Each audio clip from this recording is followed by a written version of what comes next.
The Confessions of Saint Augustine, Book 10, Chapter 15.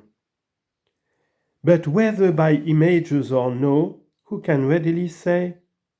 Thus I name a stone, I name the sun, the things themselves not being present to my senses, but their images to my memory. I name a bodily pain, yet it is not present with me, when nothing occurs. Yet unless its image were present to my memory, I should not know what to say thereof, nor in discoursing discern pain from pleasure.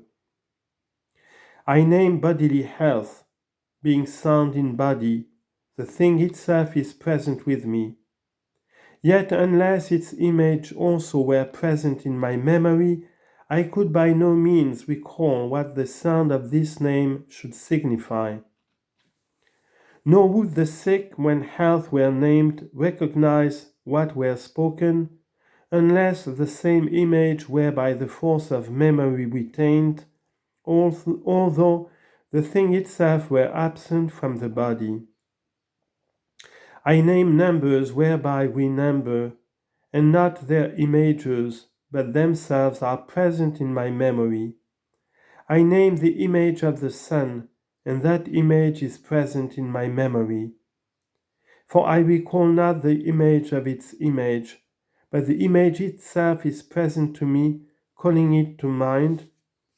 I name memory, and I recognize what I name. And where do I recognize it, but in the memory itself?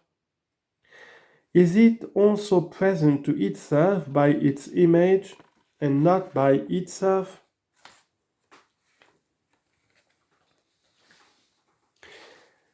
Chapter 16. What, when I name forgetfulness, and withal recognize what I name? Whence should I recognize it, did not remember it? I speak not of the sound of the name, but of the thing which it signifies, which, if I had forgotten, I could not recognize what that sound signifies. When then I remember memory, memory itself is, through itself, present with itself. But when I remember forgetfulness, they are present both memory and forgetfulness. Memory whereby I remember, forgetfulness which I remember. But what is forgetfulness but the privation of memory? How then is it present that I remember it, since when present I can't remember? But if what we remember we hold it in memory, yet unless we did remember forgetfulness, we could never at the hearing of the name recognize the thing thereby signified, then forgetfulness is retained by memory. Present then it is that we forget not, and being so, we forget. It is to be understood from this that forgetfulness, when we remember it, is not present to the memory by itself, but by its image. Because if it were present by itself, it would not cause us to remember, but to forget. Who now shall search out this? Who shall comprehend how it is?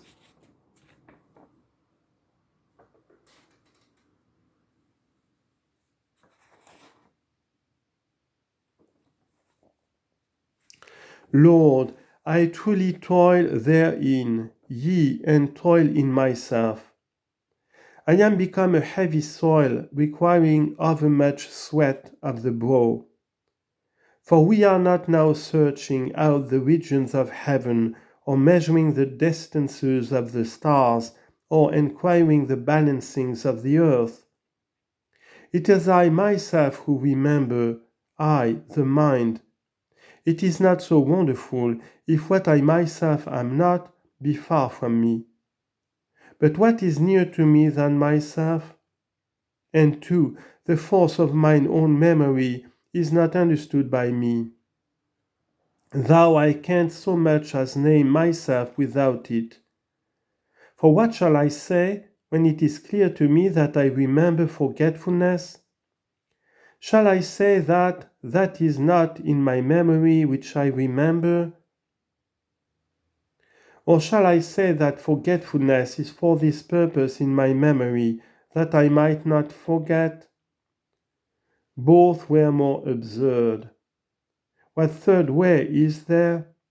How can I say that the image of forgetfulness is retained by my memory, nor forgetfulness itself when I remember it? How could I say this either, seeing that when the image of anything is impressed on the memory, the thing itself must needs be first present, whence that image may be impressed? For thus do I remember Carthage, thus all places where I have been, thus men's faces whom I have seen, and things reported by the other senses, thus the health of sickness of the body. For when these things were present, my memory received from them images, which being present with me, I might look on and bring back in my mind when I remembered them in their absence. If then this forgetfulness is retained in the memory through its image, not through itself, then plainly itself was once present, that its image might be taken. But when it was present, how did it write its image in the memory, seeing that forgetfulness by its presence effaces even what it finds already noted? And yet, in whatever way, although that way be past conceiving and explaining, yet certain am I that I remember forgetfulness itself also, whereby what we remember is effaced.